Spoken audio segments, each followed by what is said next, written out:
Hello friends, एक नुआ video नहीं आसीचु। ये हूँ देखिपे हैदराबाद रो फेमस तथा बहु परिचित गोलकोंडा फोर्ट, जहाँ गोलकोंडा किला कहुए।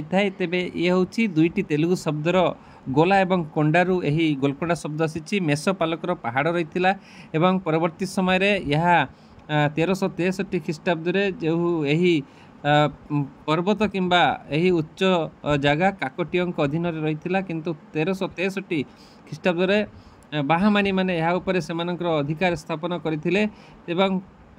फ्रेंड्स एठी आमे आसीथिलु एवं खूब मजा नेलु, एठी बुलाबुली कलु। दिन बेले मध्य आपण आसंतु, रात्र समय यहाँ बहु आलोक सुसज्जित होता है एवं बहुत सुंदर देखा जाए। तेबे जो 1363 ख्रीष्टाब्द कथा आम कहूँ, तापर काकटीय से पतन पर जो रही एठारे कुतुब शाही बोलिकी कुतुब शाही राजवंशर प्रतिष्ठाता सुल्तान कुली 1518 ख्रीष्टाब्द गोलकोंडा राजधानी बनते। फ्रेंड्स देखिपे भितर आम आसीचु एवं ये भितर आम एठारे मजा नौचु, बुलाबुली करुचु एवं भितर कोहली भाव देखिपे पौराणिक प्राचीर रे किभली भाव से समय रे जो रही जो माने यहाँ तैयारी करथिले किंबा यार रक्षणाबेक्षण करथिले कोभली भाव में सुसज्जित करी रखिथिले। फ्रेंड्स फोटो भी आमे शूट कलु, बहुत मजा नेलु। भितरे आमे सांग माने बहुत फोटो यहाँ भितरे फोटो उठैलु एवं जो मु कहूली यहाँ मेषपालकर पहाड़ रही पर काकटीय माने 1363 ख्रीष्टाब्द बाहामानी माने यहाँ उपर से अधिकार स्थापन करथिले। फ्रेंड्स तापर रही पतन पर पतन होता, पतन पर जो कुतुब शाही जो रही। फ्रेंड्स देखिपे ये हूँ काकटीय मानकर जो ये आमे भितर मध्य प्रवेश कलु एवं भितर मध्य बहुत जिनिस रही देखिबार। यहाँ भितर किसी जगार आपण जदि क्लैप मारिबे किंबा हाथ रे ताली देबे, किंतु सेटा को आपण प्रतिध्वनि आसीबो एवं आपण एगेन ताकू सुनी पारिबे। देखंतु हमर फ्रेंड्स माने आमे से भितर एंट्री करछु एवं से भितर किभली भाव में रही राजवंश जो रही थे। देखंतु फ्रेंड्स माने क्लैप मारछंती एवं तार शब्द किभली आपण प्रतिध्वनिटा आपण पुनर्बार शुभुथबो।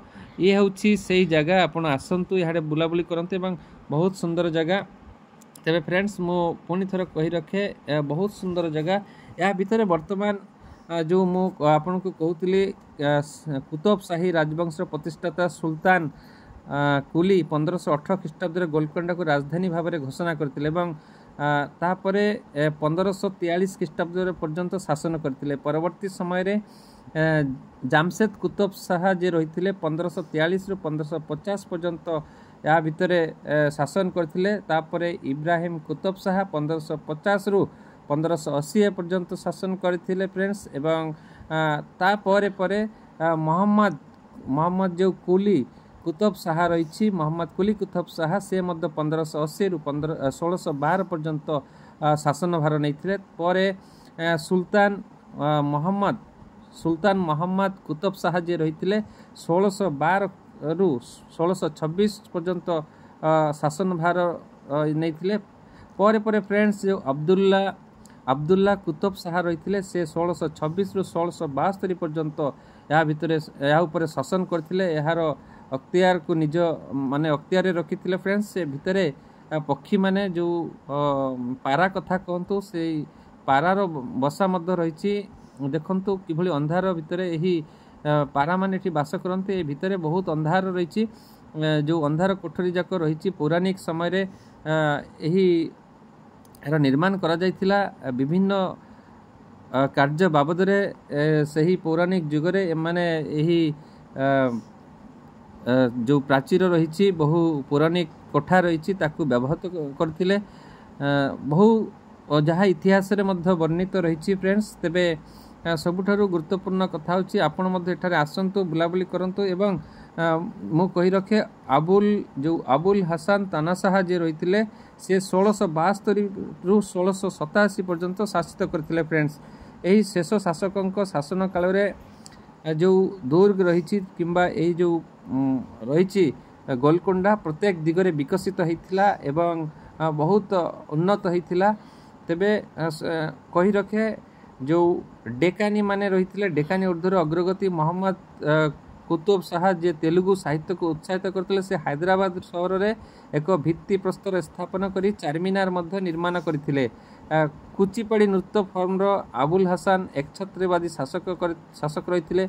1687 एडी ख्रीष्टाब्द औरंगजेब गोलकोंडा को काबू करी यहां मोगल साम्राज्य अंतर्भुक्त करथिले एवं आसिफ जहां को यार राज्यपाल भाव में नियुक्ति करथिले, जे कि 1718 ख्रीष्टाब्द निजको स्वाधीन भाव घोषणा करथिले। तांकरी उत्तराधिकारी किंबा उत्तराधिकारी मानक निजाम कहा जाउथिला फ्रेंड्स। एवं से माने 1948 पर्यंत हैदराबाद रे शासन करि आसुथिले। कांडक एवं 3 जन राखी को घेरी रहितबा एवं 8टी फाटक सहित सज्जित एही विशाल दुर्ग मध्ययुगीय दक्षिण भारत राजनीति एक प्रमुख भूमिका ग्रहण करथिला। फ्रेंड्स ये जो गोलकोंडा फोर्ट रही यार भितर जो पौराणिक प्राचीर निर्माण करा जायछि, प्राचीर तथा कोठा भितर बहुत जिनिस रही जहाँकि एठाकार सुचिंतित सहर निर्माण एवं जलजोगान व्यवस्था सहित यही दुर्गर विशेषत्व बहुत रही।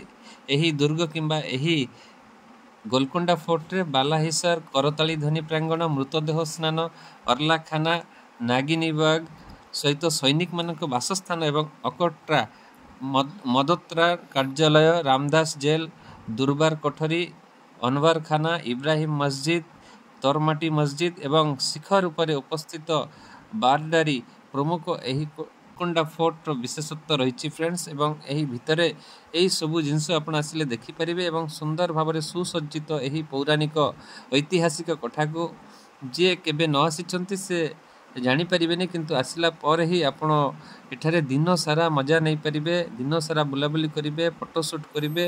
रात्र समय बहु आलोक सुसज्जित यही जो पौराणिक गोलकोंडा फोर्ट वर्तमान कहुच्छी किंबा गोलकोंडा किला यह सुसज्जित रही। आपण भी आसतु एवं एठारे बुलाबुली करंतु एवं यार मजा नियंतु। फ्रेंड्स शेष गोटे कथा कहबी, आपण माने दयाकोरी मो चैनल कृष्णा राय एमकेजी को सब्सक्राइब करंतु। मो यूट्यूब चैनल होची कृष्णा राय एमकेजी, ताको सब्सक्राइब करंतु एवं शेयर लाइक करंतु, जोथि आपनको सम्मुख रे एभली नुआ नुआ वीडियो आमे जोठी भी गले एभली नुआ नुआ वीडियो आपनको देखा पाई चेष्टा करिबे एवं देखेबो।